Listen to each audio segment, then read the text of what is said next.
As always, I encourage folks to stay with us when we're recording. If you prefer to not be on camera or in the video, just feel free to turn your camera off. Thank you. Tammy, will you introduce the space? Yes, that's part of what I'm trying to set up right now, Sherry. I would love for the people in the Zoom event space to unmute themselves and share with the folks here in Texas where you hail from. Where are you sitting? On whose land are you working and residing and growing and writing? Okay, I'll go first. I am Sylvia Ramos Cruz. I'm in Albuquerque, New Mexico, on land of the Tiwa people. And I'm very happy to be here with all of you. Thank you.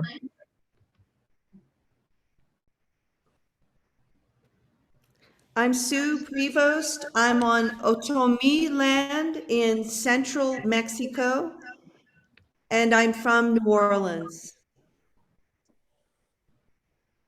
Sherry Goodman. I'm also on Tiwa land in Taos, New Mexico. I am a Tejano. I'm Richard Loringer, and I'm zooming in from Oakland, California, which is Ohlone land. And I'm very happy to be in Fort Worth this evening. That got a laugh.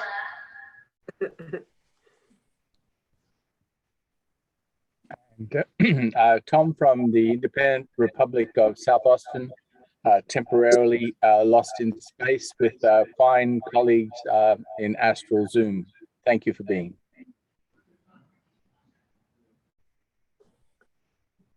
Kim McCarthy, I'm in Fort Worth, Texas, and I'm joining to listen to Brian Patrick McCarthy.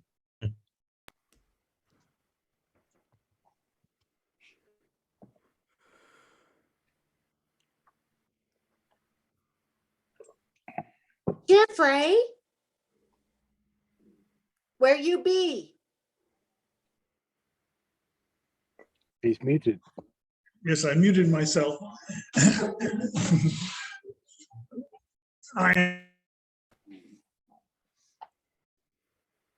We can't hear you, doll. You're muted. Okay. I am Jeffrey Pulis, located on the lands of the Wichita, Kickapoo, Comanche in Fort Worth, Texas. And I am here live with all these lovely people behind me.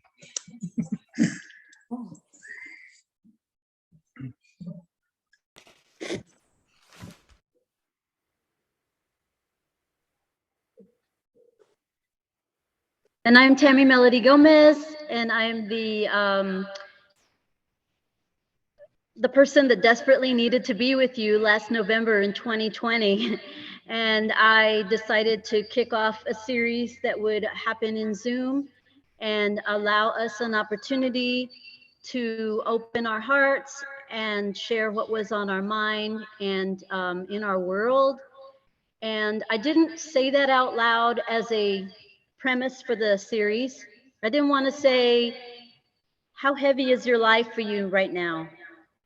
Any of us feeling isolated, lonely, bereft, needy or sad, angry or exhausted?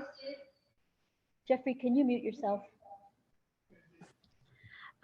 So for that reason, I said, just bring your poetry, bring your essays, your creative writing, your crying voice, your laughter, your bottle of booze, and you showed up for 12 months running. And I've loved what we've co-created. And tonight we celebrate the kickoff of a new year with intentionality of language and just a open-mindedness. And I feel that despite the distances that separate us geographically, we have really made a really cool neighborhood. And I'm proud of us. Thank you. I'm going to share screen now, and I'm going to show the beginning of a video that tells a little bit about the history, the space that we're in, Arts Fifth Avenue.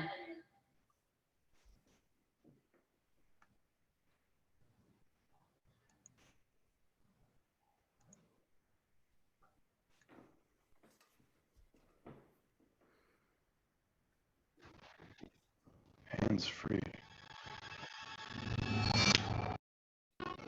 Welcome to Arts Fifth Avenue, an eclectic neighborhood art center incorporated in 1989 and since 2001 located in the Fairmount Historic District on the near south side of the city of Fort Worth. We serve the North Texas community as a performance center and teaching facility in all facets of the visual and performing arts, featuring local, national, and international artists in every genre. Annually, we collaborate with more than 20 nonprofit organizations, dancers, musicians, vocal, theatrical, literary, and visual artists.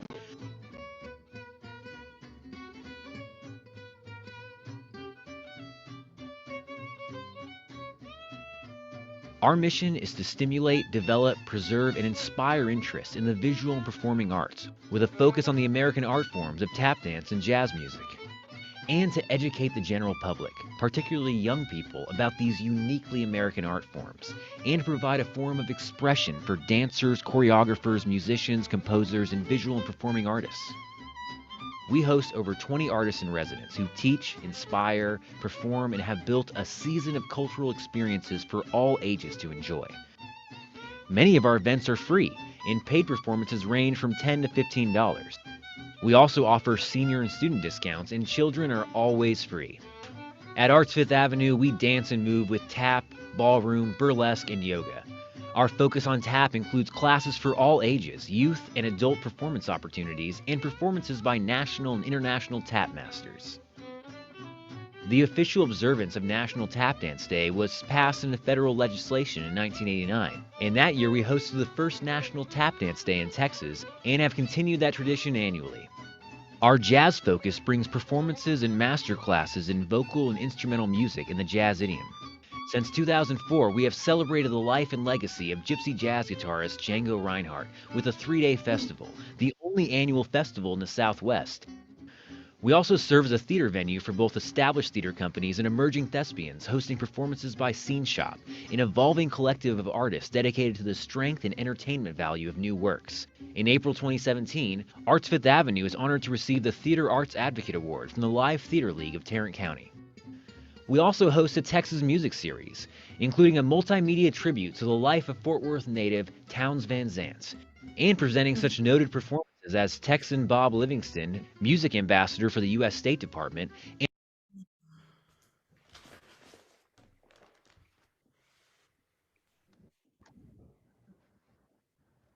So I just wanted to show the first of that video to give you a sense of the kinds of wonderful activities and events that happen here in this really amazing, historically important space. That's embedded in the neighborhood where I live. There are working class families across the street from the entrance here. So it's definitely a walk-up, DIY, community-based art center. I'm very happy that I'm actually now on the board of directors for Arts Fifth Avenue as of a few months ago. The director who's not here at the moment, she may arrive later, Gracie Toon, is the maestra, the elder tap dancer and educator here. She is the sister to Broadway star Tommy Toon, who is renowned as a tap dancer in New York City. So that's a little bit about where we're coming from, and to you, because we're transporting ourselves through space to you in Taos and Albuquerque and Oakland and Austin, etc.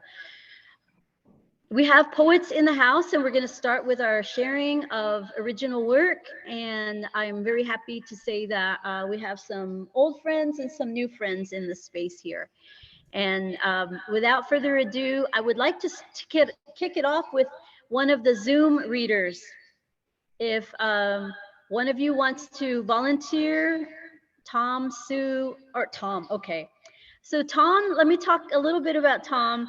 Tom, I used to know as Tom the World Poet from Australia, now based for many, many, many years in Austin, is someone who travels with his knapsack, duffel bag full of poems, ends up giving away half of what he has in the bag to anybody who will take copies.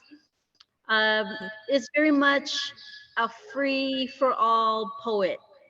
And I know that if I lived in Austin, I'd see you at least 3 or 4 times a week because you're at every venue possible to be inhabited by living, breathing poets.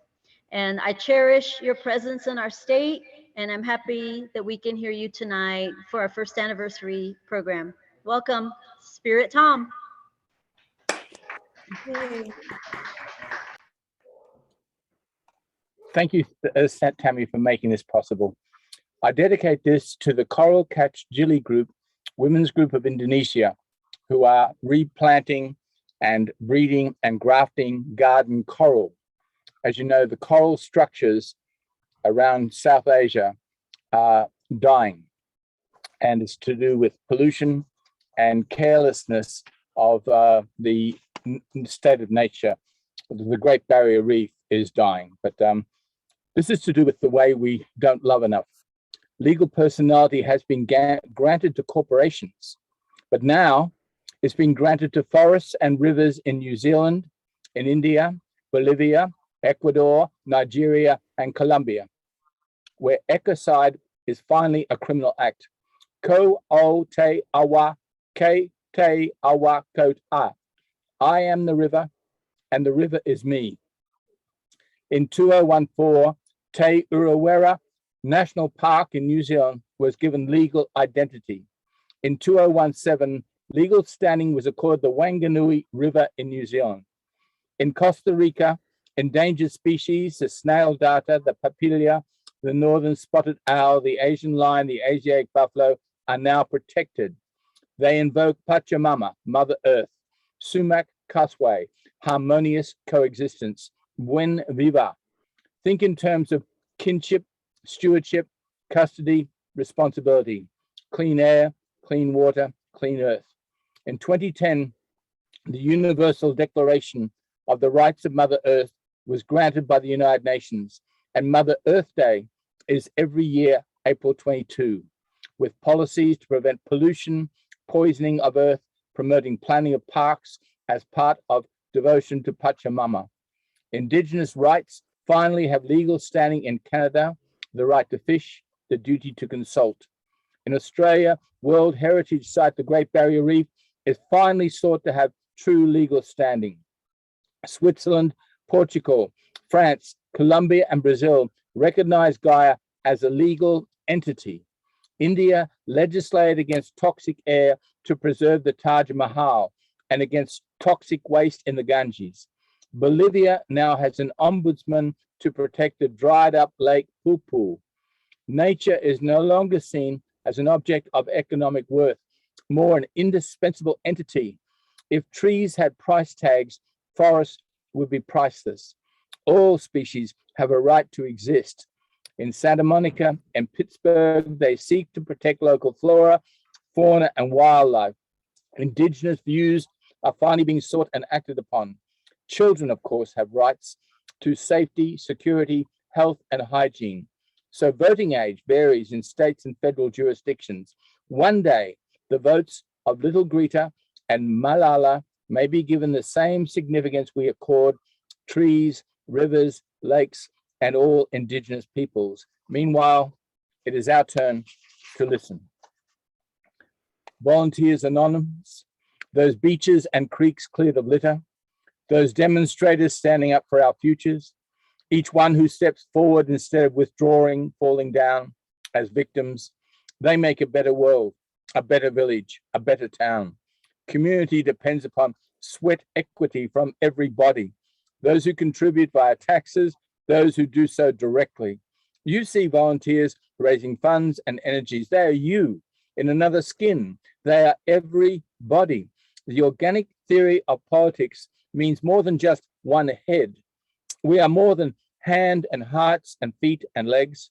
We are all of us in parallel paths, making and co-creating tonight, here and now, so that all homeless are fed and housed, all elders are truly cared for. Needs at the border are met with love, not violence, and we progress together towards a better future in this moment, now, when we all decide to be brighter volunteers. So, well, thank you, Tammy. Is there time, or do we have the world to listen to other ears? Go ahead, one more. Okay, sure. This is, I get a lot of junk mail, and they all are touting things I can't believe in. So this is called All the Psychics Are Speaking of Manifesting Skills. They tout prosperity consciousness, a modern gospel of excess. Oh yes, sports cars, mansions, yachts, holidays, excessive objectifications. But it's just another false god, a new Baal, a gold statue of Trump. For lazy days, Thursdays, we speak of the hypnotized cults, of consumption to fill all emptiness, existential, accelerated by Amazon, FedEx, ghost malls, greed and excess. We do not need Bitcoin, NFTs, gold teeth, nor grills. Nor do you need to be a mendicant Buddha, thin, pale, and one beggar in the shopping centers preaching Armageddon. Enough to be with enough to share happily.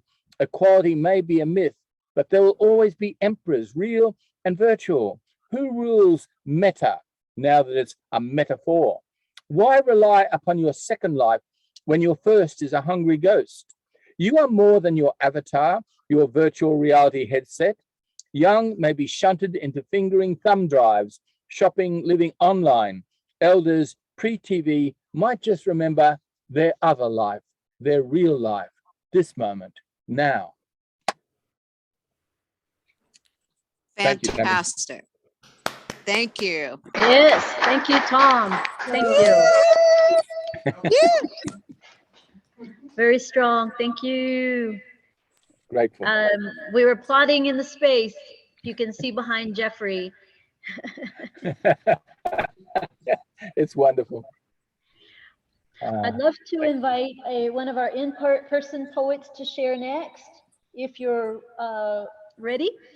Our next reader is a local Fort Worth-based writer and good friend, Brian Patrick Mccarthy. He is also on the producing team for the series and especially for today's event. If you like to read from here, you can, wherever you want to, or you can stand at the table. Brian is a person whose work I haven't heard very much of, but I know he's got a poet's heart. Please welcome him, Brian Patrick Mccarthy.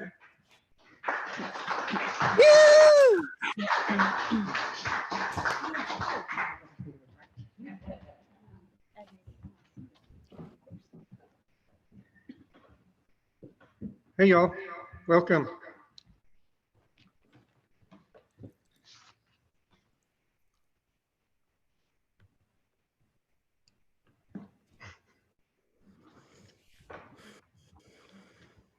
This is called Blankets and Rivers. Wrapping a blanket around me, I gaze at a photograph, a river, a bridge, a sunset, a calm and contemplative scene. I am transported to a quiet place where rivers and silence rule. Light softens. I live near a river now. All of my cities have been near a river. Maybe I've integrated the rivers into my worldview to the point where they are inseparable from my sense of finding meaning in the world. In fact, they become that. Wrapped around the cities of my life like a comforting blanket, my rivers have sustained me. Paducah, Kentucky, the confluence of the mighty Ohio and Tennessee rivers. Fort Worth, Texas, the Trinity Sherman, Texas, the mighty Red River, or sometimes the puny Red River. Albany, New York, the Hudson. Dallas, Texas, the Trinity River. Fort Worth again, the Trinity. Shh, they have said. Quiet down and listen. Life flows on. All flows on. All flows on to the sea. Rivers ground us. They remind us nothing ever stays the same. At the same time, they remind us rivers, once they're made, remain. I'll always want a river near me. Also, a blanket around my arms. The river's flow, a good reminder. A blanket, well, it keeps me warm. Yes.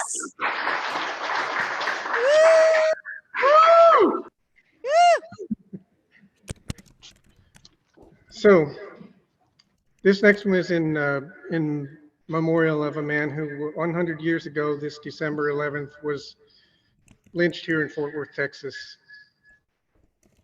He was dragged out of the hospital after having been beaten nearly to death for crossing a picket line to work in a striking meatpacking plant. The night I met Mr. Fred Rouse. I was a child the night of December 11, 1921.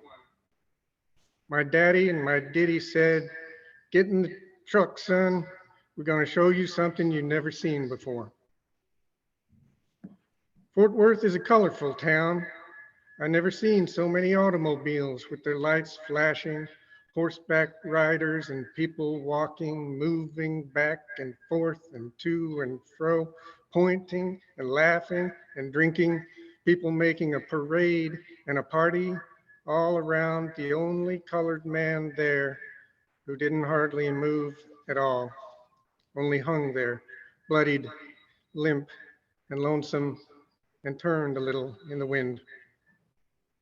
I never seen somebody hang so limp, so long. It was long after midnight when they finally cut that poor man down. Finally let his bare, cold feet once more touch the ground. Too late for him, too late for me, too late for the soul of this town. I was a child on December 11. When December 12 came down, I was a child no more.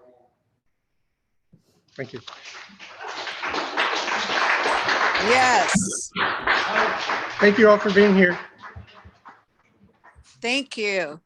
Thank you. I would like to explain a little bit more about that commemoration.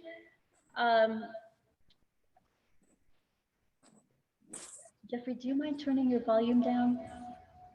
Just while I'm speaking. Let's see if that helps with the echo effect. Mr. Fred Rouse has family in this city, and it's only in the last year that many of the descendants of Mr. Fred Rouse have become aware of what happened to their elder and how he passed away or had his life stolen from him. And that's because of shame. That's because of kind of the mandate to not speak out loud about things that might bring you more negative, unwanted attention from people that run this place, basically. But there is a new way coming. I feel it, I see it.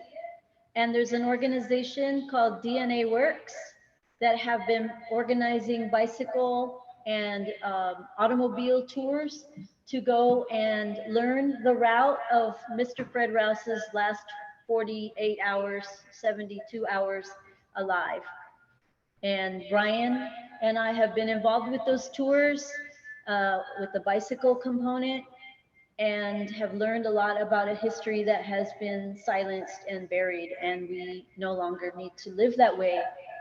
Next month, as Brian said, will mark the 100th year anniversary of the lynching of Mr. Fred Rouse, and there will be two bike tours, one bike tour and one automobile tour, December 4th and December 5th, and you can register online. I'll show the link in a moment, and you too can learn the history of this kind of infamous week in 1921. Good news is that this organization, DNA Works, has raised funds so that the very land where the lynching happened has been purchased by the right people, by good people like us, and that site will be a future peace memorial park. And the groundbreaking event will be on the 100th to the day anniversary of the lynching of Fred Rouse, December 11th, 2021. So if you can be in Fort Worth for that day, that's going to be a joyous day to commemorate the legacy of beauty in that family, because the descendants of Fred Rouse live in and should deserve to have their heads high in pride and not in shame and silence. So let me share that link. Thank you for listening. I know that's hard material to hear.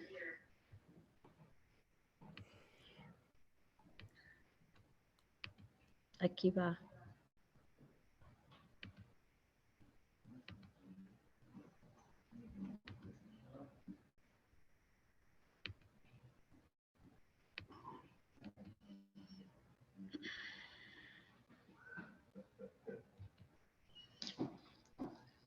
Join the tours on December 4th and 5th. More info at dnaworks.org/FWLT. And if anybody wants this information, you can email us, me, or visit the Facebook page for Dando Poets. Thank you again, Brian. Thank you. Thank you, Brian.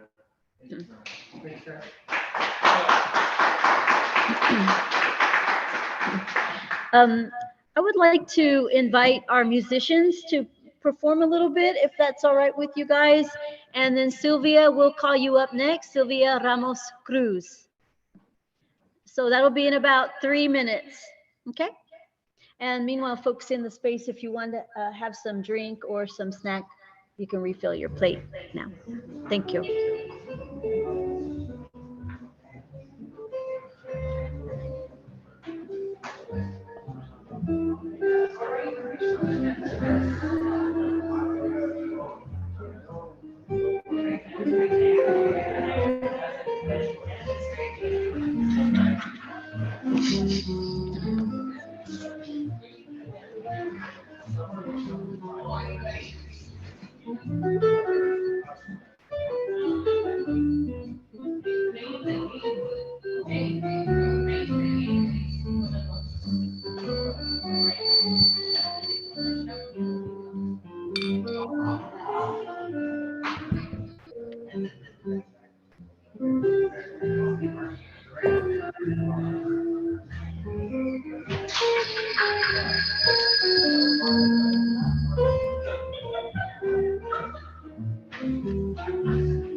Nice party,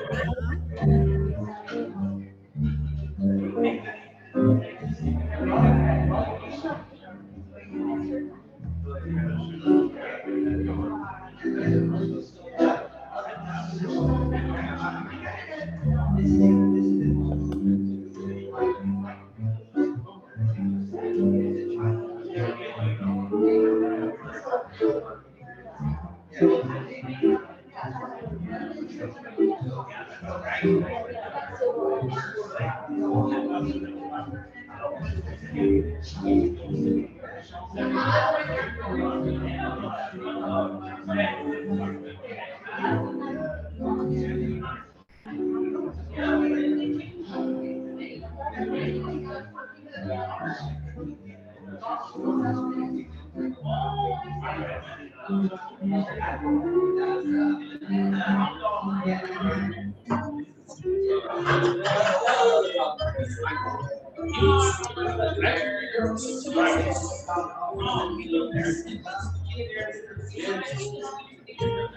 Your sound is keeping you.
Are you moving?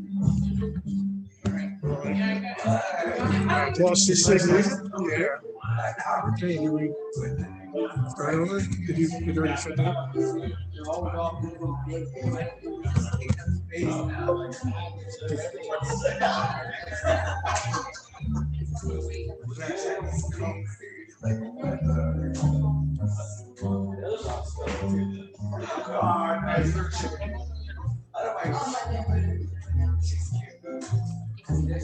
It's back. Or you didn't even use it? But I'm not going to mess with it anymore.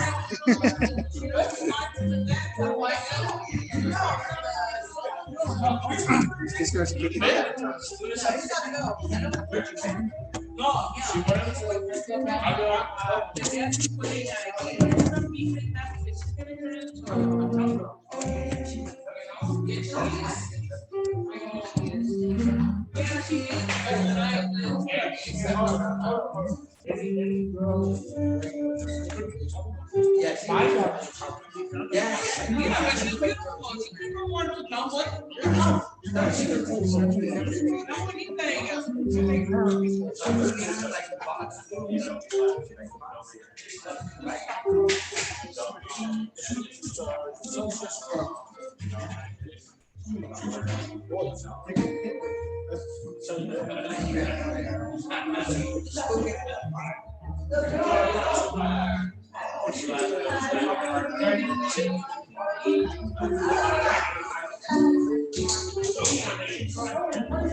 All right, we're gonna resume here with our next reader, who I am so happy to be bringing to the Dando stage virtually.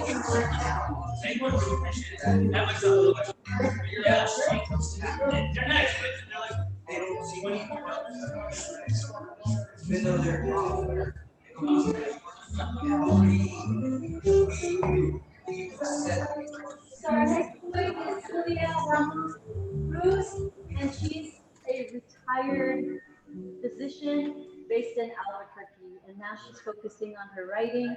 And I met her last year at a literary, a Latinx writing festival, and then I got to be at the second annual festival with her, and I encouraged her in her writing, and I invited her to read. And she's never read for Dando Poets before, but I'm very excited to introduce her tonight.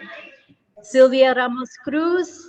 I just told the crowd here that you're a former or retired physician, so you have a science background, and you also, I know this about you because you mention it all the time, that you believe in the ERA and equal pay for equal work and beyond.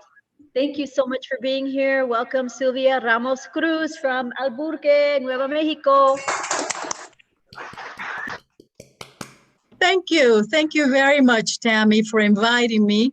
And thank you all for being here.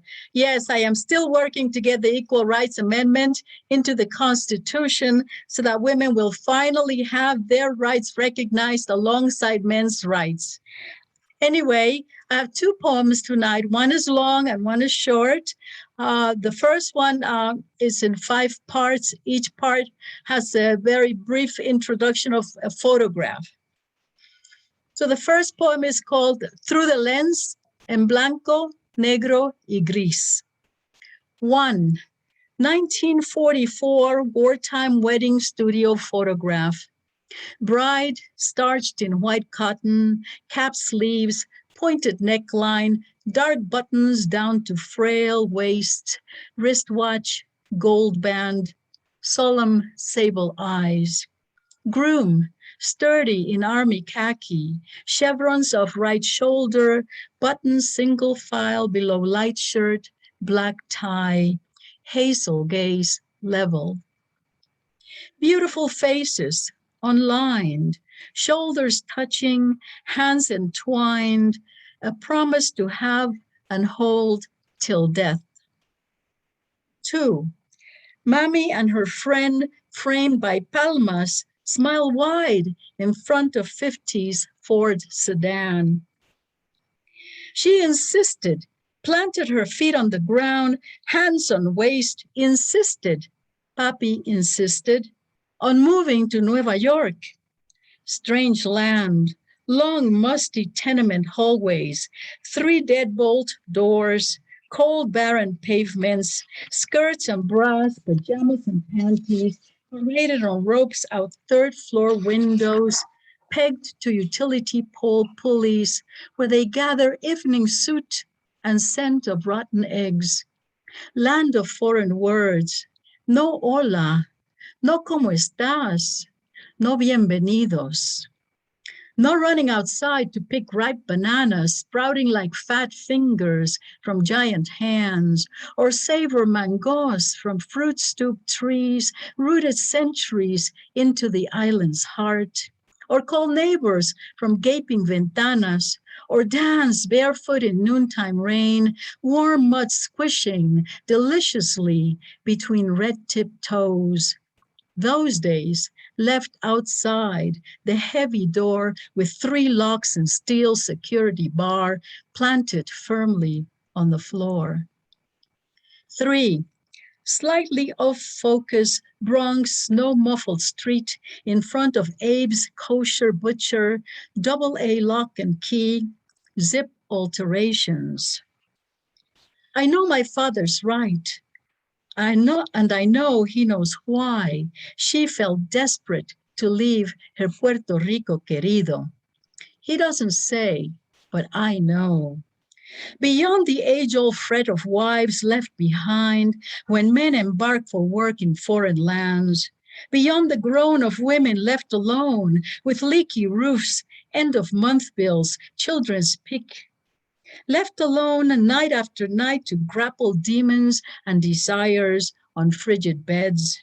Beyond that was the fear that she would lose him in Chicago, Philadelphia, New York, lose him to the undulating skirts of the big city.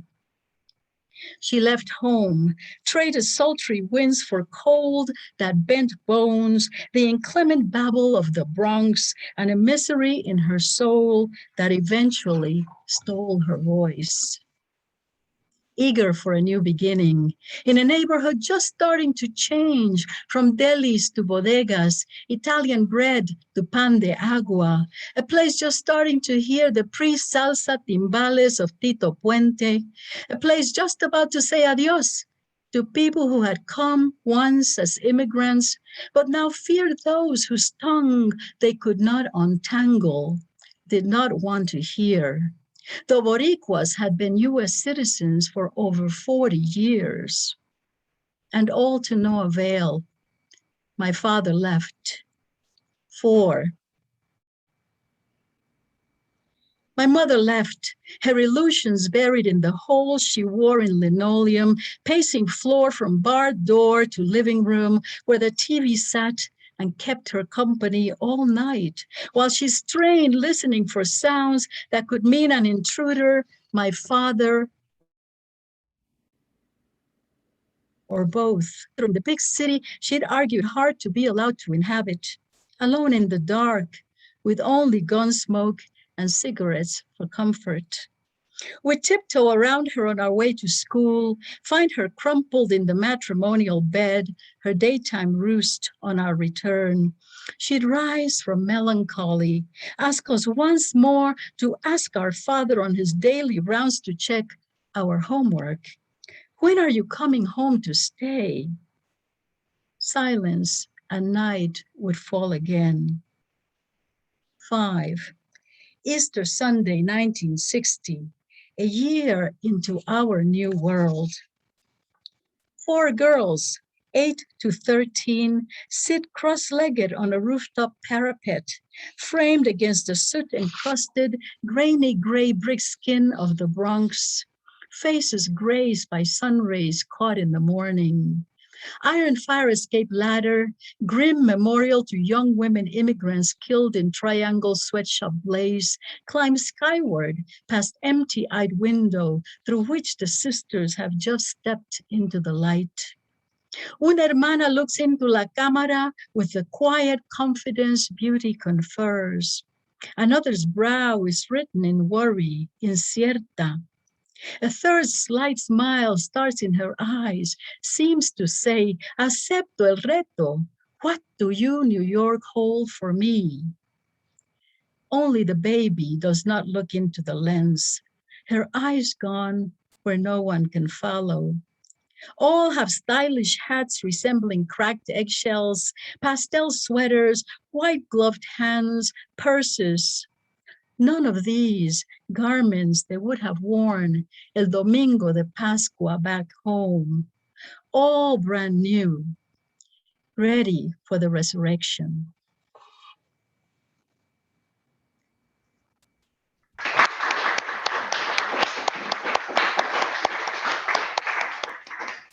Thank you. And my second poem is called Crossing Borders. We crowd into the tiny examination room, the patient, her husband, and I. She falls into the chair by the wall. He stands uneasy by the door. She from Guadalajara, he from Texas, have crossed fronteras of marriage and children many times, seen interpreters. Now they're here for me to say in Spanish what another surgeon told them in English sobre el cáncer in her breast, the need for una operación, quimioterapia, radiación. Their thoughts resound in the silence like trees falling in a far-off forest. Then he says, I understood every word the doctor said. It's just I couldn't drop the heavy sentence on her. She says in a different tongue, I know my husband will tell me all that's said. It's just he doesn't know medical terms, and what if he misses something? She asks, Doctora, ¿perdiré mi pelo bello? He wonders if he will lose his wife. I sit enveloped in the language of their fears, caught on a barbed wire of translation. Thank you. Yes.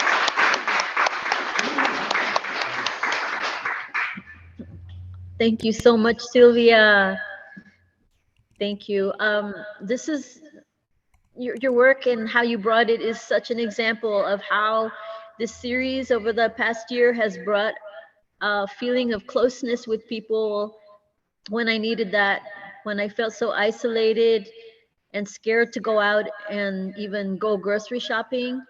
Here, when we were meeting in Zoom exclusively, we could just bear everything, bare our souls, share with words, and know that people would be paying attention and they wouldn't try to shut you down or say, don't talk about those things, that's too sad or that's too hard. Because hearing people approach the hard subjects somehow is reassuring, I think, and allows us to feel safe with our own sadnesses and pain and struggle. And in the middle of all of this, somehow, during every reading we would have every month on Zoom, there would be laughter and cheering and beautiful comments in the chat. Like right now, there's really beautiful comments. And I like to send the chat to people after the events we have, so that way you can revisit all of the cool things that were shared and said. Sylvia, gracias for your commitment to poetry after your great commitment to helping people in the health field. Thank you. You are most welcome, and thank you all for your kind comments and your company. And yes, it is comforting to be in a space, though we're just seeing you in 2 dimensions, to be in a space where we can feel the souls and emotions of other people. Thank you much.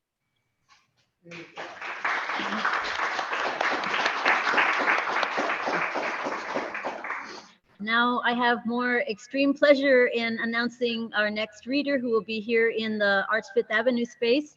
Also a good friend who I haven't seen in so many years that the last time I saw his daughter, she was about this tall. And I dare say she's probably taller than me now. Estrella is here. Welcome, Estrella. And her father, who is a poet to the bone, Ricardo Garza, from the Rio Grande Valley, of which he writes about so much in his work. And he's going to be coming up here to the light of the stage to share his work. Welcome him, Ricardo Garza.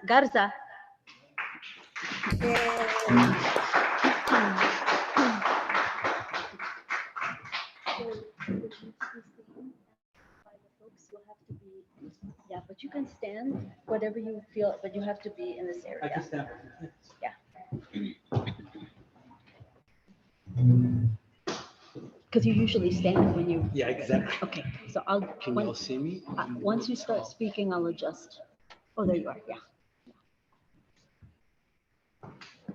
When you're ready.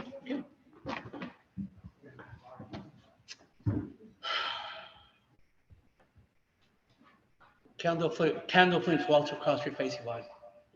Your heart held captive by the brightness of your sun, rippling across the evening waters of the night.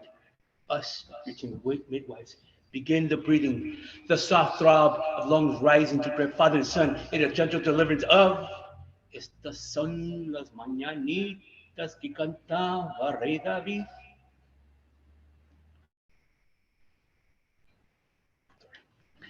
Estas son las mañanitas que cantaba Rey David. White frosting placed across your son's lips, memories flowing into uterine juices of his birth. On that day, your sigh was as thunder, and like the winter-ravished bones of elms, you left your anger to wither, blacken, and rust among our brethren and tree trunks. A teenager in constant struggle with himself, the schools and the rival gangs. Dawn's awakening left plastic baggies, rolling papers and bullets like faded moons and half-forgotten dreams of childhood. For the first time, you saw a sunrise. Through cotton folds of Rosita's robe, you came into this world. And like a fresh field of lilies, you bloomed in the faint light of daybreak.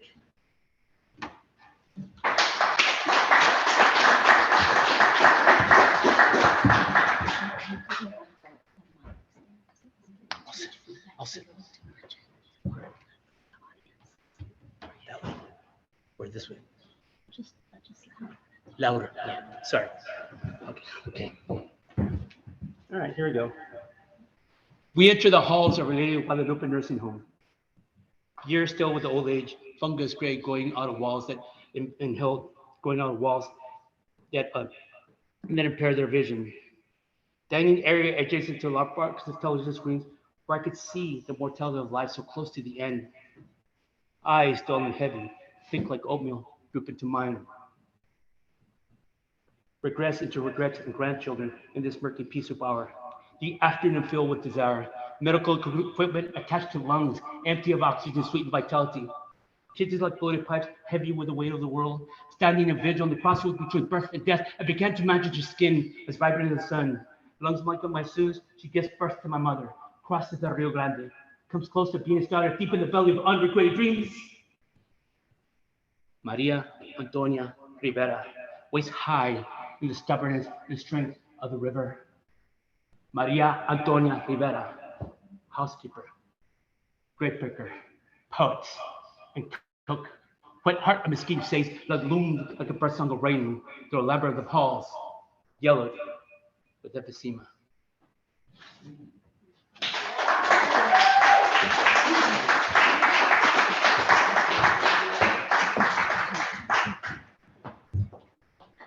Gracias, Ricardo. Beautiful. and we might be able to invite him back and some others as well, because we've had, unfortunately, some folks who couldn't make it in tonight. Next up, I want to introduce one of our regular attendees, and let me just say, I really respect and appreciate people who attend poetry readings who don't read poetry, because we count on that, and we need people who come to listen and to learn and to appreciate and support. And I value folks like Jeffrey Polis and Sherry Goodman and even Richard Loringer, because there are times when he chooses not to read or doesn't read in a given month, but he attends anyway, because we learn by listening to each other. We learn about each other, and we learn about what's important in our lives that particular month. So Richard Loringer is based in Oakland, California, and he has just released an amazing new book, Unit of Agency. I think I got that right. It's not agency of units, it's unit of agency. And I just got a copy in the mail about a week ago. It's really incredible. I'm just now plowing into it, but it's really, really rich. And I'm happy to introduce the rich Richard Loringer. Hey, hi everybody. And yeah, so I do have that new book. It's a whole bunch of angry work more than anything. And I've had a really hard week. The country has had a hard week, and I'm feeling pretty angry, and I'm tired of reading angry, because I've been reading angry for like a month. So if I may, I actually want to read some older pieces from a sort of more meditative book I have called Sudden Windows. I just like the title. And these are all little pieces of prose that don't really have titles. They just take me into a better space, and I thought maybe I'd like to share that with everyone, because it's been a hard bit of time, and even if it hasn't. So yeah, they don't really have titles. They're like little things. I'm just going to read a bunch of them, and I have one to end with. And clouds roll in, and I am glad, for autumn rain smells like the start of everything. And darksome days are time for all the dust to settle. Sweet, sweet the air, and safe to open chest to amity. When trees drink clouds, and dry ground soaks, and we can sense effulgence down the road, how can we not enjoy the dropping of all things and the sleek sweep of pungent breeze? I'd like to lie down in the street and shine. Yeah. I'm just going to go for one of the other. No need to, in fact, no need to apologize. You're welcome to, but no need. And then again, the haggard dog will shake, and dirty rain pervade the living room with the shocking stink of fur. And all we know is a quick pang rearing itself from ashen clay. Do you think for a moment that I'll stand here waiting for the impetus of fire or spring? We ring and shine, and in the end, ringing fades to mute, and the gleam to pewter gray. Strip naked in the sun, let the air present itself, and step out into the day. Early, Nice. yeah. Nice. Early, sorry, I keep trying to jump ahead. Early plum, there's a bunch of them, so I just don't want you to hurt your hands. Early plum is bitter. Early rose is tart. April light roves from sharp to glow as the month matures. Fleeting rain pelts the windows, then lifts, infused with jasmine and fresh grass. Bougainvillea stuns. Clouds break, and the softest breeze strokes the arms and face, all the air sublime.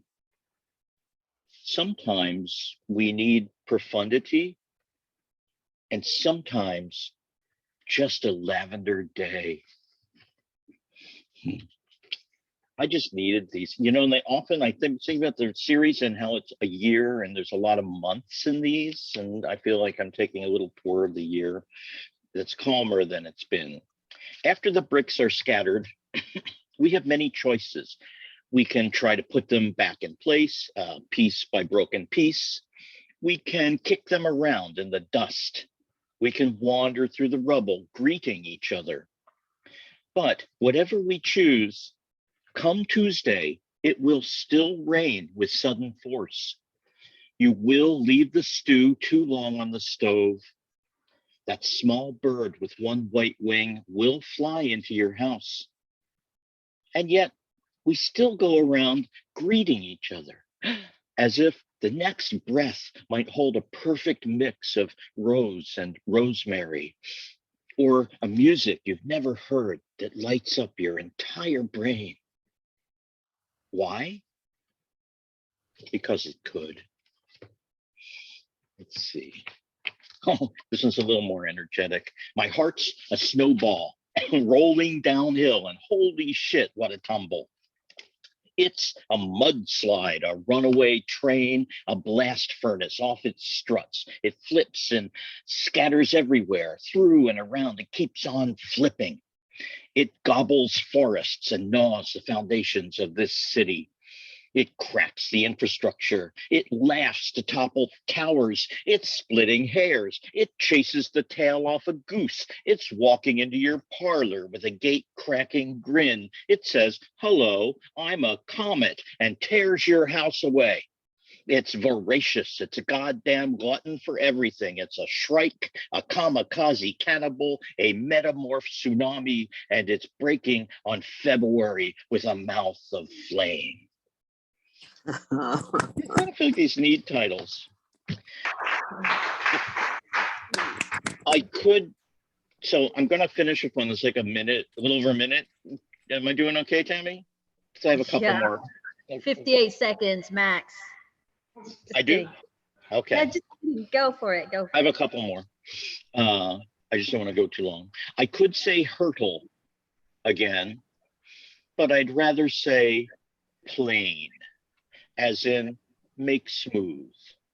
I'd rather say raise, say shear. I could say hurdle, but I'd rather say sand, say glass, glaze, the sung ring of glaze, or luster. At any rate, nothing that a kiln can't blaze. I'd rather say blaze. I'd rather say myrtle. I'd rather say luster. I'd rather say May.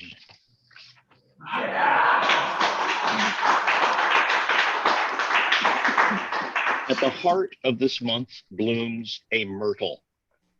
I'm saying that because I want it to be. And in that way, I have made the world for an incomprehensibly small moment. And that is how the world is made, not by people, not by gods, but by everything wanting. Everything. The leaf gropes sun. Rock reaches for its inner bonds. Fire eats.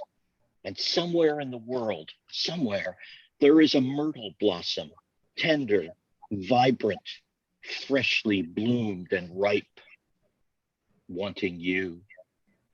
Woo! One more short one and then the last one. Is that okay? I'm checking up. Yeah. You sure? Okay. One more. One more? Then I'm going to do the one I want to do at the end.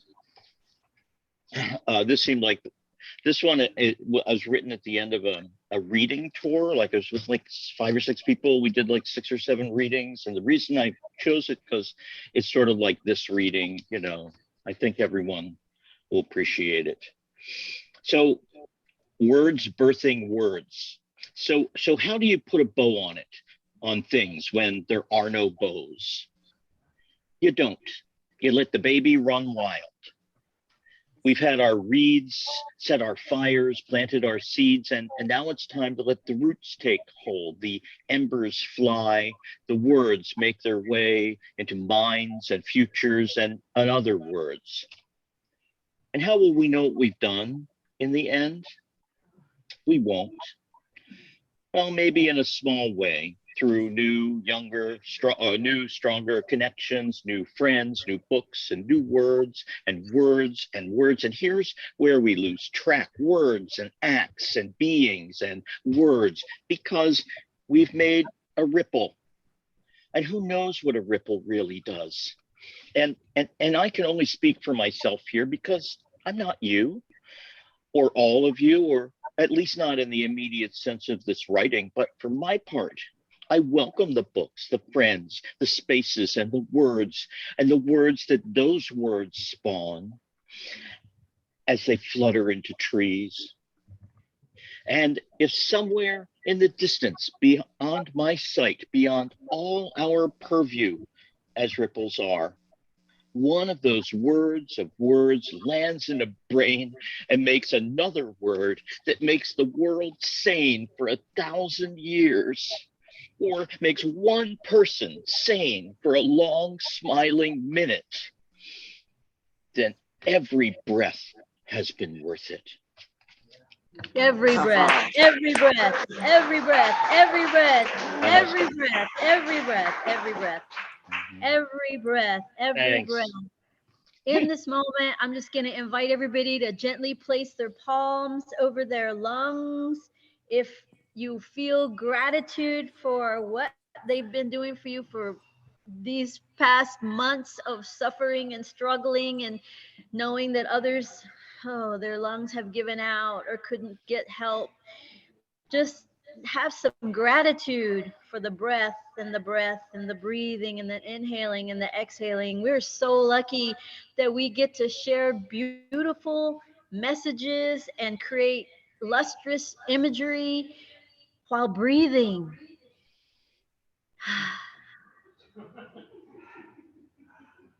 Thank you, Richard, for reminding us of that. Thank you.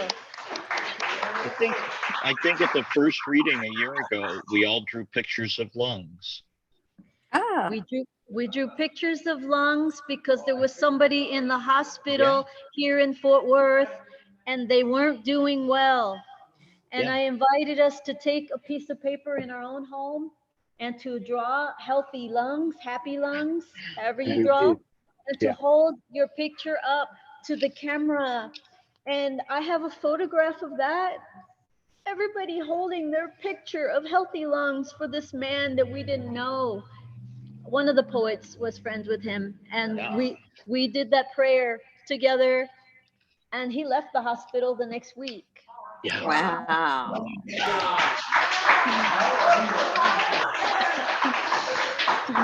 So if you want a prayer for yourself with words and the effort of lungs, just tell us, just ask and you will receive it. Yes, thank you. Beautiful day, beautiful night. And I'd love to invite Ian up if you're ready. Ian is here in Fort Worth, Texas. He is a serviceman, so thanks for your service, man. And also, you are sometime musician, but I hear today it's strictly words. Okay? And he goes by the name IAN, Ian. Welcome him, first time for Dando Poets, and let's do it.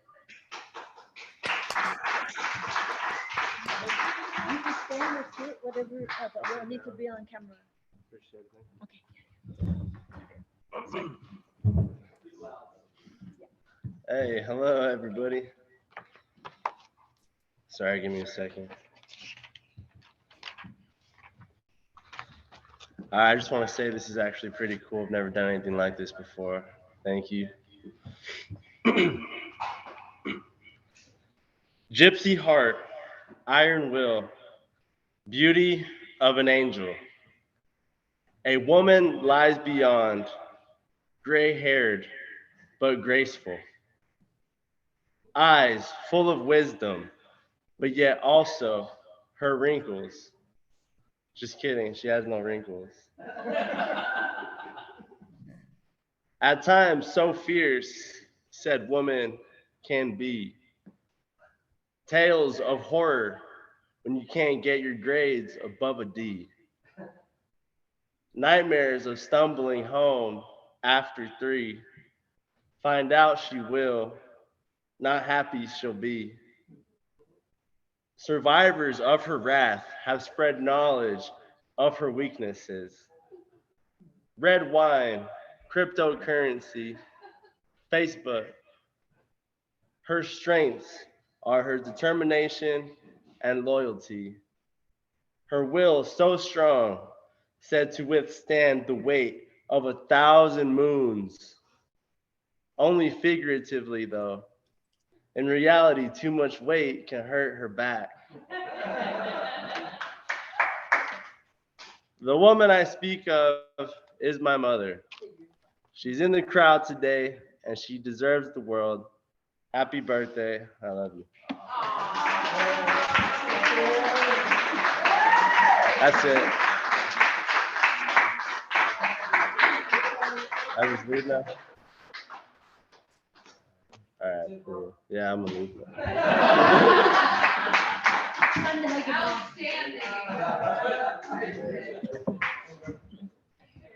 So she's off camera, but she's dabbing her eyes, and the mother is pleased. The mother is pleased. Aw, sweet hug in the house.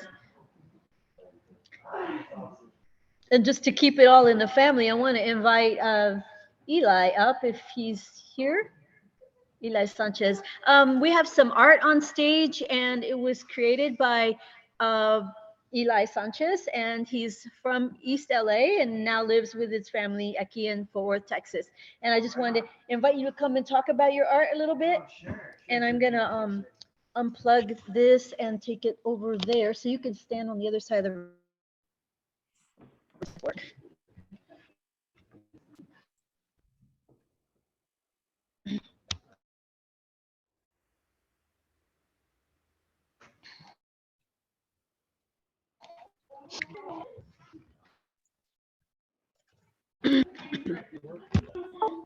Hey, welcome, Eli. And I'm going to orient this a little bit better. I might even just hold it. But I want to ask you a few questions, Eli, and just answer, or just whatever you want to respond to, you're welcome to do it. Right on. So if you could introduce yourself and what your goals are as a visual artist, and then if you could talk about your pieces that you brought here today to the space, that would be great. Okay. My name's Eli Sanchez. I'm from East LA. Born and raised, but I was reminded every now and then that my ancestors are from Coahuila, and then kind of came up through Texas. And so Texas is in our bones. It's a part of our upbringing, and we're very indigenous people. But sometimes we're classified as Americans, which is just a big melting pot of all kinds of cultures. But my coexistence, I think, is extremely important. And so as a Chicano, I try to present it through my artwork. And I usually use my family, like this piece right here is Tonatzin. And Tonatzin is the image of Mother Earth. For a lot of people from Mexico, from North America, this is our symbol of beauty and how we should respect it and how we should introduce the life that Mother Earth has provided for us, and so continue the Mother Earth love. And so in this piece right here, this is an Aralita, this is a Soldudala. I can't even say her. It's a female soldier from Mexico during the revolution, and how a lot of females had to stand up and fight for their freedom. And I think this is a great symbol of a Mexican American woman and how they've survived. And there should be in the empowered population.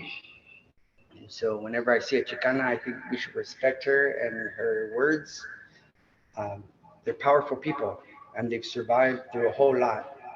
And this indigenous quality should continue with our young women today. And this other piece right here is a reminder of my grandfather. And it's my son, Ian, his face that was casted, but it's my grandfather's image on that face. And it reminds me of La Matanza, the massacre that took place during the time period when Mexico had a revolution, and now Mexican Americans were being taunted by the Texas Rangers and lynched by the hundreds, and their existence is important. And we come from that population, and we are here in Texas, and we survived it, and we should have gratitude and honor our ancestors and honor our children, but respect all of it, because we're still here today. It's the coexistence, and it's part of our history, and I'm proud of it. So this is to my grandfather. I call it Saint Chicho from Texas. And this one is La Manat,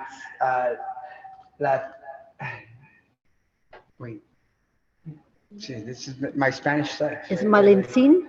La Tanen, wait. Tonantzin. La Tonatzin, which I think gets confused with the Virgin Mary, but is an indigenous Mother Earth. And I'm still learning. Honestly, as a 50-year-old man, there's so much more to learn. There's so much knowledge that I haven't gained yet, and I'm constantly searching. So for those of you guys who are telling me stories and telling your history, I'm learning from you, and I thank you. So keep teaching me, and hopefully I can remember some of my existence and how I can continue existing. Yeah. Gracias.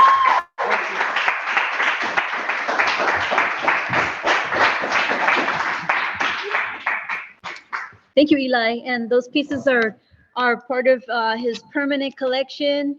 You have to be invited to his house for tequila shots and good food to see them again. They're, sadly for some of us, they're not for sale. Do you take commissions? That would be my question. Thank you so much for coming and talking about your art, visual art here in the space. Next up, I want to, let's see, there was another in-person poet that I left out or no? I need to look at my list, sorry. Oh, no, we have someone in Zoom. Sue Prevost, are you ready to go? I am, Tammy. So From I New was, Orleans, now based in Mexico. Thank you. I was thinking a lot today about memory and how memory or remembering is so tied to home, or home is tied to the memories that we have of home, right? And then what happens though when home shifts and you make a new home? Anyway, that's what this poem is about. So if I had a title for it, I would call it Home Shifts. Home is a fading charade, a parade of old skin, swallowed by sky, open to those who grow feathers to fly. Home is high desert succulents and ghosts who followed me across a border to costumes of skulls roaming the flame-lit night. Home is a multiplex of memory with 24 movies. I pick the one with 3 dogs dragging me outside the swamp of ashes with the same cast of characters. Home is a break from the flushable right, from threats to my light. Home is a list in another language, 12 kinds of cacti, edibles outside. I could survive a year out here, even queer out here, so dear out here. Thanks.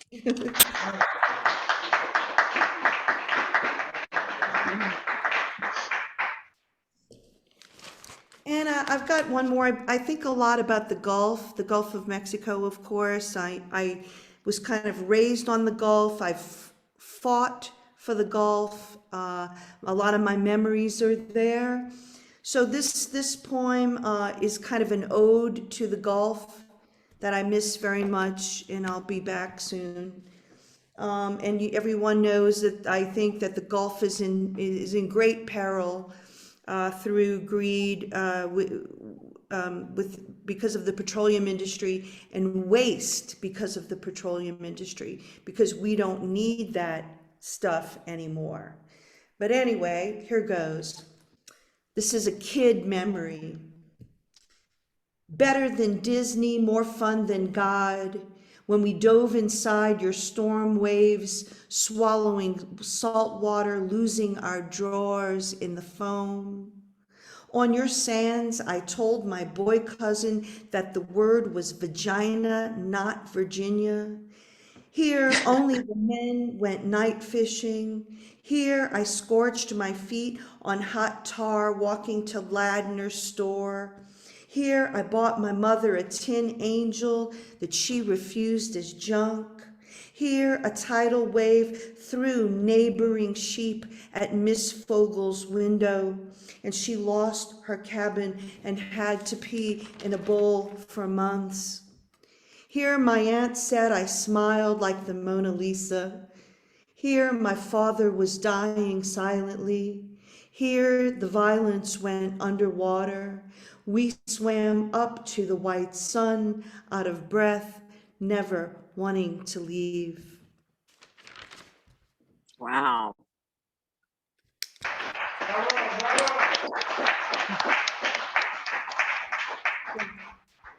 Dear to my heart, and so many of us share the Gulf, you know, and you can't separate water or what happens to water in one state or one part. It's going to just flow over. So anyway, so those are my 2 poems. Am I out of time? Not at all. Do you have one more or half of one or something you're working on now? Yeah, I just, it's an old one, but it has to do with memory again, or lack of memory. My mom and I used to go to a cemetery with our plastic flowers to try to find these graves of her immediate family members, and we could never find them. I mean, we would walk like an hour and never find the graves. And so Were they not labeled? Sue, were they not labeled? Yes. Yeah, but there's so many people in the Oh, cemetery. yeah, they keep dying. They keep dying. I don't know why. And oddly enough, the name of the cemetery is Garden of Memories, right? So here goes. My mother and I have come with plastic flowers to the Garden of Memories, only we can't find the graves we're looking for. There's the pecan tree under which my aunt wanted to be buried. Then she got her wish, but where's her grave? Is it the heat? We've spent an hour under the sweating sun, our feet atop the bones of strangers. We say we'll return, but every year our skin becomes more translucent to heat, sun. We hesitate to search for what never comes. Wow.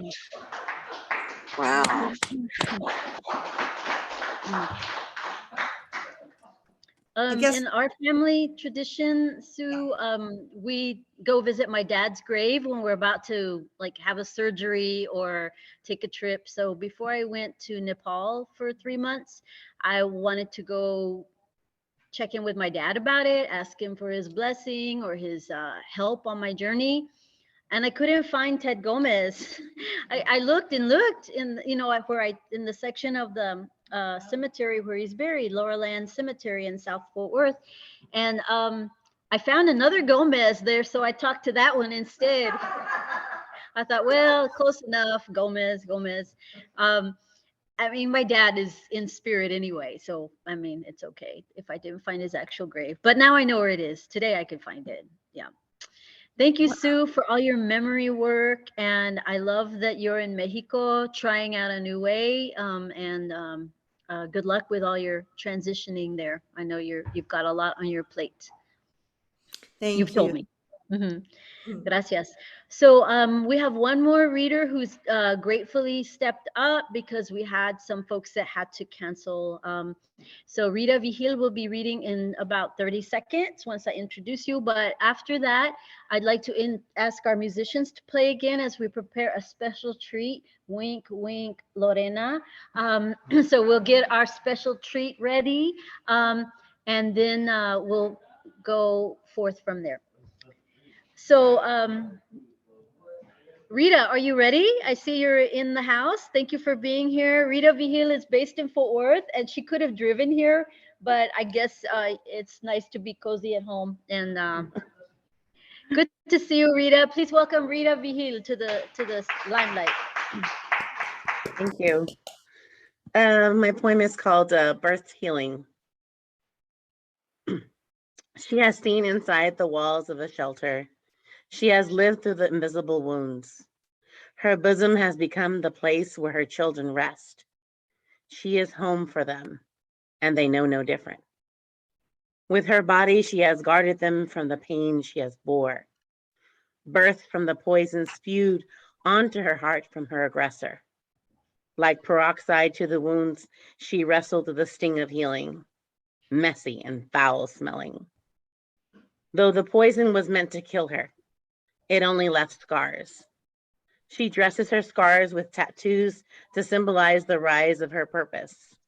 The scars do not define her, but rather birthed her upon a journey of love and peace.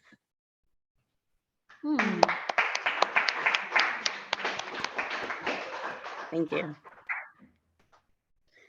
Are you good? Unless you want me to read another one, I have plenty. Oh, I love that when a poet says, I have plenty. It's like, so like, I imagine you on horseback and you've got one of those leather bags hanging, you know, off the saddle, and it's filled with pieces of paper and they're all poems. Well, we're not going to ask you to empty the whole bag, but can you read one more? Definitely. Okay. Thank you.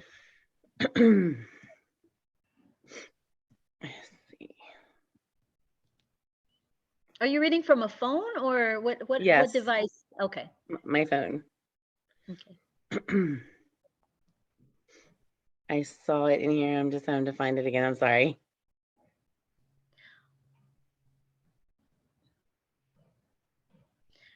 Rita also hosts a podcast, and it's about hiking and mental health healing. I like to promote that because I think it's great that you're doing that. Thank you. The name of it is, what is the name of it? The Backpacking Introvert. The Backpacking Introvert. Yes.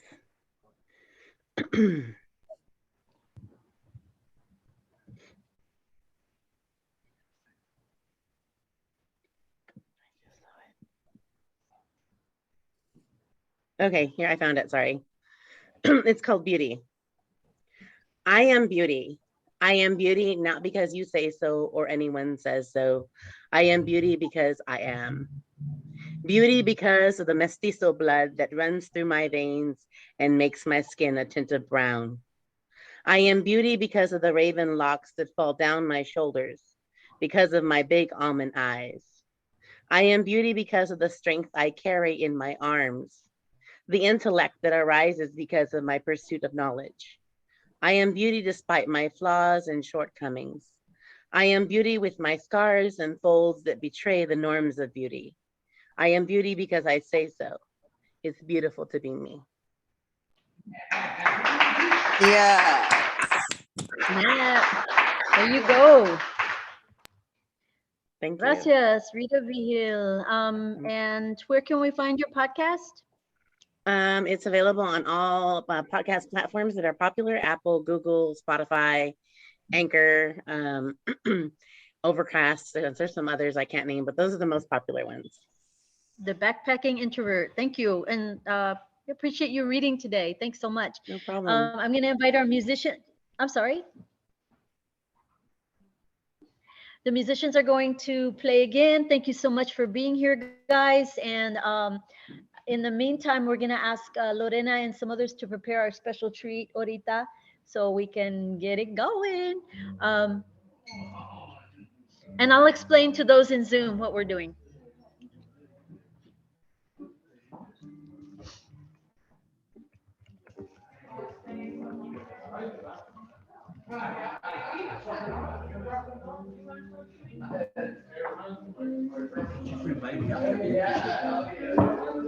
I'm sorry, I have to. Wow.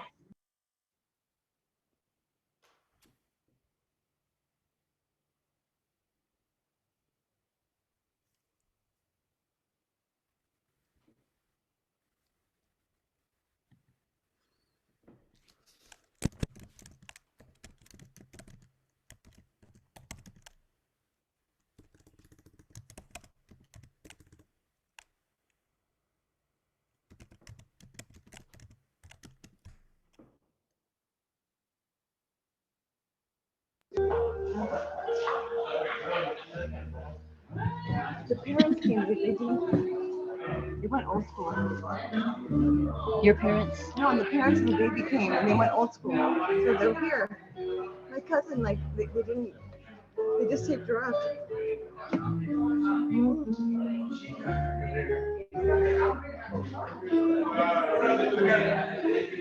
But then I didn't understand.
So we're gonna just move the laptop outside so that folks can just walk up to his laptop and do their toast from his Zoom enabled.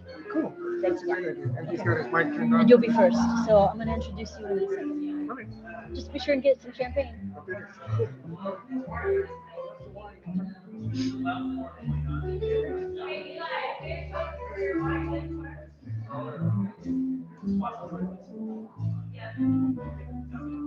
So we're going to be doing creative toast, so hold on to your champagne. Do not sip it yet. We're going to be doing creative toast. Yeah, make sure the musicians get some.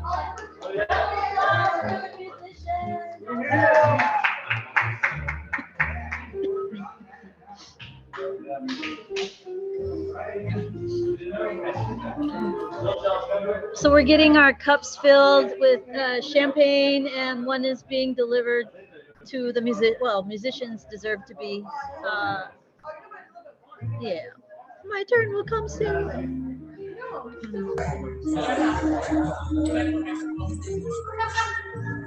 Tammy, are we going to all toast?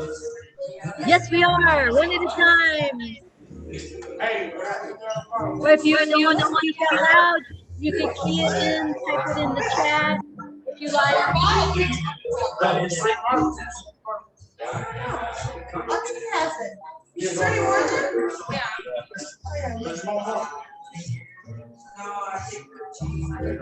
Oh, Eli's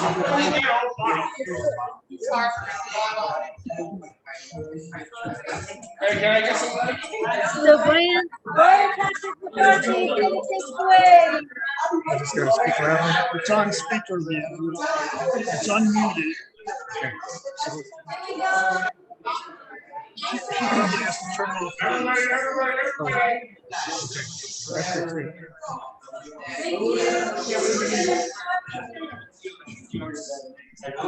We're going to start with the creative toast.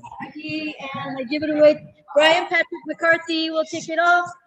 People in the house and online. I'd like to kick off a little, if my musician friends don't mind, I'd like to kick off a little jam, a little toasting jam. This is going to be to firsts. This is the first anniversary of the Dando Poetry event. This is the first online and in-person hybrid poetry event of this sort under Dando. And we've had some first-time performers tonight who killed it. So here's to him, here's to all of you for being here, to many more firsts. Yeah. Salud! Salud y gracias. She's been drinking already. You're up, Sue. Go.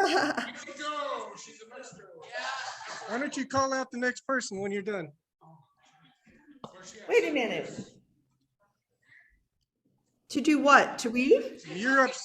You're up, Sue. What's going on? Share a toast, Sue, if you got one up your sleeve. Okay, I just wrote this 10 minutes ago. Memory is memory of the mind. A narrative. Sorry? I just like scream.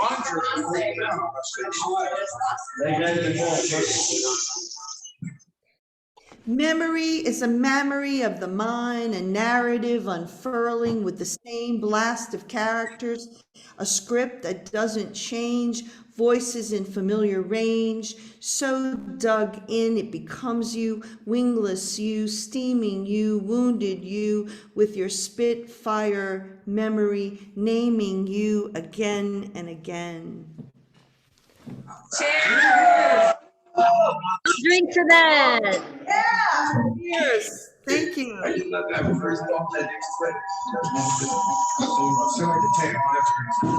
next one, anybody else got a toast?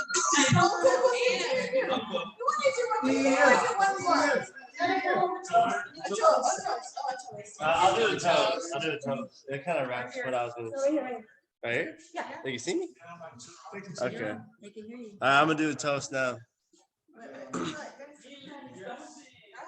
right. So when I was a kid growing up in East LA, I grew up watching the end of a generation, and now I'm part of the new generation.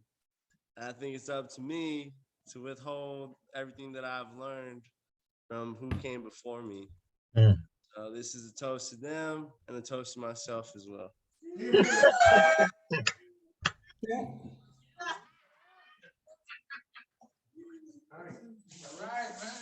So I've been disconnected from the literary poetry scene because I've been too busy teaching.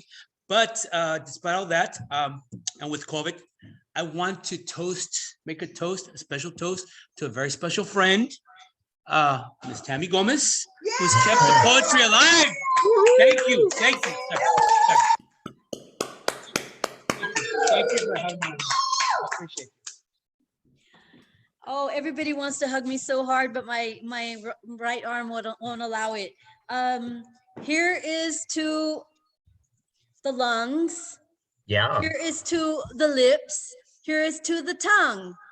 Here is to the roof of the mouth that calls for backup sometimes.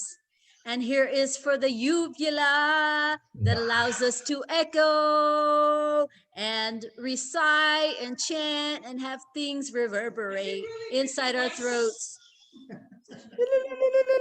And I drink also to the full swallow. I cheer the full swallow. I don't drink to it. I cheer the full swallow. And then I swallow. Gracias. Here. I swallow to the full swallow. Any swallow. Next. Come on, y'all are drinking and talking.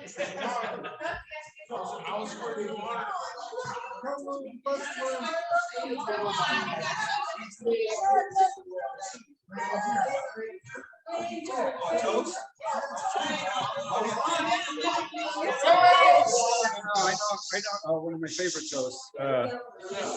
It comes from Ireland, and it's may the wind always be at your back, and may you be in heaven an hour before the devil knows you're dead.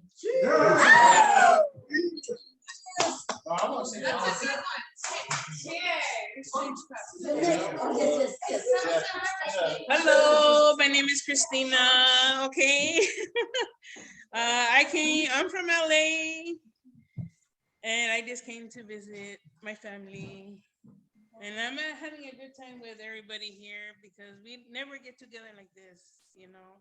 And right now it's a bad time to be going anywhere because of the COVID, right?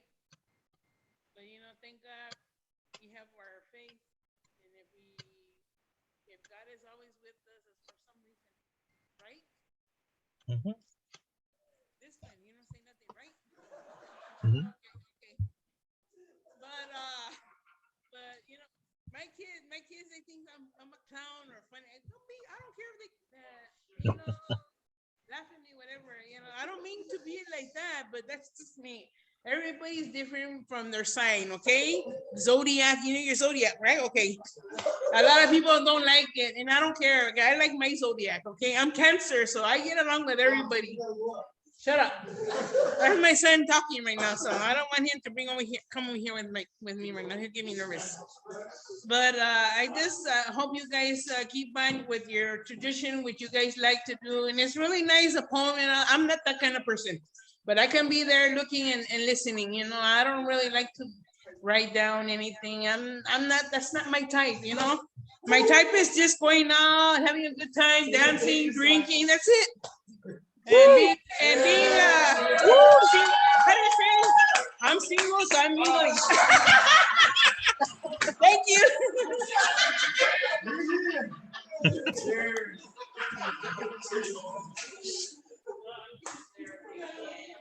Oh, shit.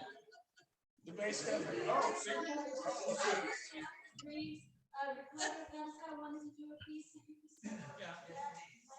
Tammy, you're on mute. Ricardo Garza is going to present one more piece. He's here from Dallas, and take it away, Ricardo. It's up on, since we're all kind of halfway done.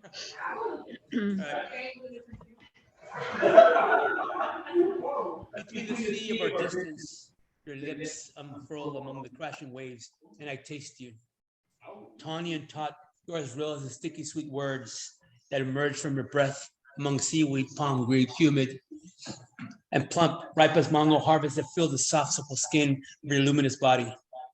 I'm left happy with the fruit of my wantonness. A kiss beneath long flowing locks that trickle down glowing pools of your bright black eyes as you draw near to taste me and fill my palate with infinite dreams. That is to be loved in the festivals of your smile, the slenderness of your body, bold and beautiful as waterfalls awakening the dead. Dark blue waters of endless seas that cannot separate my desire for you. Thank you.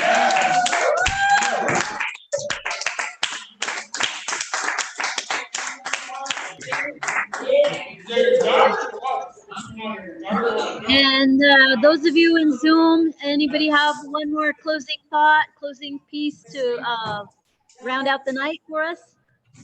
I'm looking at you, Yes. Tom, Richard, and Sylvia. Yeah. Here we are, ready to go. Can you hear me, Tammy? Yes, yes. Okay, this is called We Begin Again. Start from ground zero. Yes. After every September 11th, every January 6th, we begin again. Take a deep breath in. Hold. Exhale. Release. No denial of facts, of plagues, nor emotional insurrections, age, ill effect, deaths, and disease. Just alignment with this present moment now and the next breath. One moment at a time. Of course, women have control over their bodies' autonomy. Of course, all police and politicians are totally accountable. But we wish to see our own face in the mirror of our representatives. Many faces, many voices, poor, refugee, immigrant, indigenous, differently abled, many areas need focus and attention now. Health, housing, infrastructure. And we are here now, ready, willing, able, all voices, all ages, all aware. We begin again. We breathe again, slowly, deeply, well. It is time to heal. Thank you, Tammy. Thank you. Thank you. You got photobombed by your cat. That's true. She's a hog for the You got camera. photobombed by your cat, and we love it. We're here for that. It's a Yeti. Richard, Loringer, Otra, the one you didn't do earlier. You have that one ready? It's a perfect thing to end with for me anyway. Yeah. So check this out. The year peels open like a tomatilla, slowly from the top. The sepals start out fresh and green leafed, hiding the cold, sour fruit. But as the year matures and ripens, they dry to husk, and finally the 5 sharp leaves unfold like a star. The fruit shines naked in its color, green, yellow, red, purple, a blend. Which is it? You should know, because you are that fruit with all the year inside you. It's December. Time to rip yourself open and drop those seeds. This has been so lovely, and what a year, Tammy. What a beautiful series. Mwah.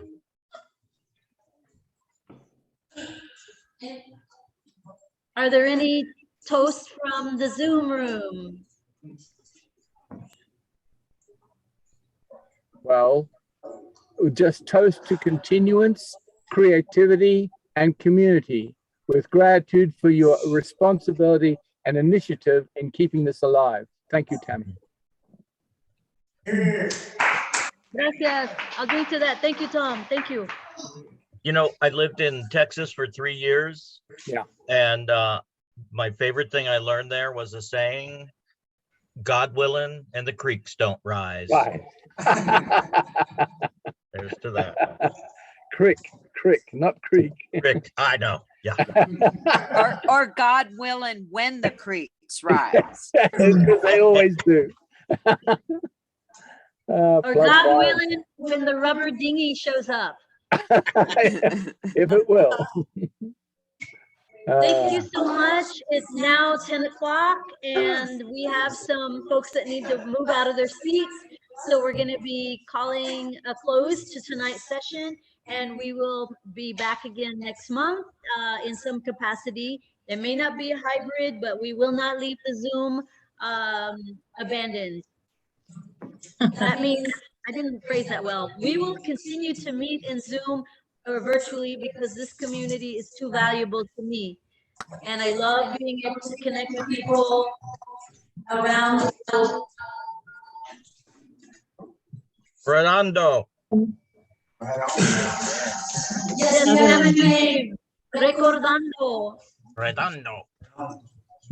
Gracias a todos. Thanks for your love and energy. Bye. Bye-bye. Have a great night. Bye. All right, it's good to Stick see you, around Tom. in the Sue. chit chat. You don't have See to me. I'll go. talk to you soon. I'm going to stop Happy recording.